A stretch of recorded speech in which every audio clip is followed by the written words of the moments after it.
तो हेलो नमस्कार दोस्तों, फिर से स्वागत है हमारे यूट्यूब चैनल में। तो आज का जो वीडियो है वो आपको मैं बताऊंगा कि यहाँ पे जो health insurance cashless claim form होता है वो कैसे फिलअप करते हैं, कैसे फॉर्म कैसा रहता है, वही आपको बताऊंगा। क्या क्या डॉक्यूमेंट्स वगैरह लगता है, फॉर्म कैसे फिलअप करते हैं। तो चलिए, फॉर्म इस तरीके से होता है, देख सकते हैं आप फॉर्म। ये हेल्थ इंश्योरेंस का फॉर्म है, ठीक है। बेसिकली ये फॉर्म आपको फिलअप करना होता है और ये आपको हॉस्पिटल से बेसिकली ये फॉर्म मिल जाएगा आपको, ये हॉस्पिटल से प्रोवाइड किया जाएगा। ये सिर्फ कैशलेस का फॉर्म है।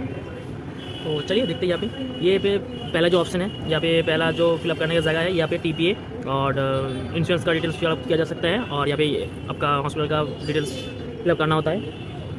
बेसिकली यहाँ पे नेम ऑफ इंश्योरेंस कंपनी, अगर इंश्योरेंस कंपनी क्या है वो फिलअप करना होगा। बेसिकली चारों इंश्योरेंस कंपनी है, national, United oriental, new India, ये चारों। यहाँ पे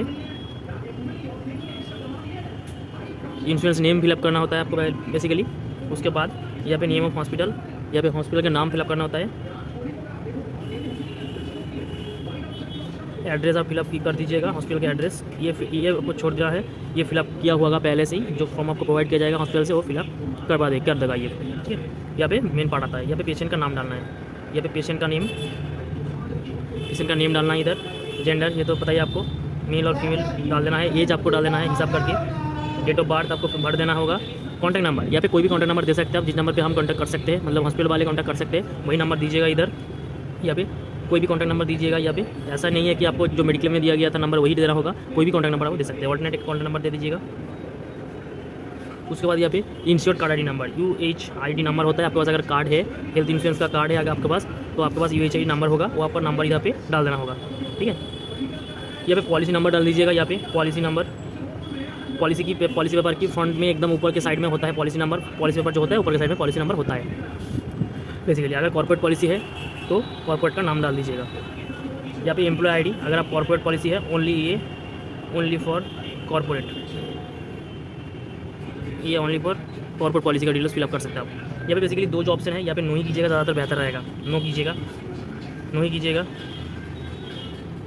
यहाँ पे करेंट एड्रेस, आपके आधार कार्ड के हिसाब से आप एड्रेस डाल दीजिएगा। इधर ऑक्यूपेशन क्या करता है, यहाँ पे पेशेंट क्या करते हैं, स्टूडेंट है क्या, जो भी है आप लिख दीजिएगा। अगर बच्चे हैं तो छोड़ दीजिएगा बेसिकली। यहाँ पे ये जो पार्ट है ये पूरा हॉस्पिटल का पार्ट होता है। ये हॉस्पिटल का पार्ट होता है, ये हॉस्पिटल से फिलअप करवा देगा आपको। यहाँ पे आपको कुछ फिलअप करना पड़ता है, ये पास हिस्ट्री वगैरह किसी हॉस्पिटल में फिलअप करवा लेता है, किसी हॉस्पिटल में छोड़ ही देता है।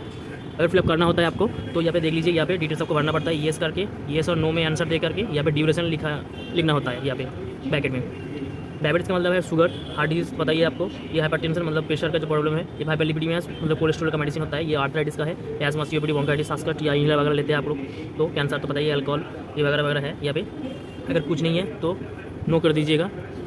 यहाँ पे ये तो हॉस्पिटल का होगा, ये छोड़ दीजिएगा, हॉस्पिटल का होगा। यहाँ पे आपको सिग्नेचर करना होता है, कोई भी सिग्नेचर करिएगा। यहाँ पे कोई भी सिग्नेचर करके रिलेशन दे दीजिएगा। कोई भी सिग्नेचर कर सकते हैं यहाँ पे, ऐसा नहीं है कि पेशेंट को ही सिग्नेचर करना पड़ेगा, कोई और भी सिग्नेचर कर सकते हैं। यहाँ पे ये आपको फिलअप करना पड़ता है। यहाँ पे पेशेंट का नाम, यहाँ पे पेशेंट का नाम दे सकते हैं आप, पेशेंट का नेम देना होता है। और यहाँ पे कुछ डिक्लेरेशन वगैरह दिया गया है, टर्म्स एंड कंडीशन वगैरह कुछ दिया गया है, यहाँ पे पढ़ लीजिएगा ध्यान से सारा कुछ। उसके बाद यहाँ पे पेशेंट का नेम और कॉन्टैक्ट नंबर, कोई भी कॉन्टैक्ट नंबर दे सकते हैं आप। ईमेल एड्रेस ऑप्शनल है, अगर है तो दीजिएगा, नहीं तो छोड़ दीजिएगा।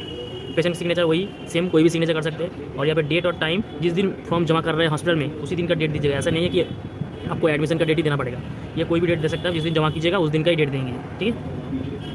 जिस दिन जमा कीजिएगा उस दिन का ही डेट दीजिएगा। यहाँ पे कुछ नहीं करना है बेसिकली।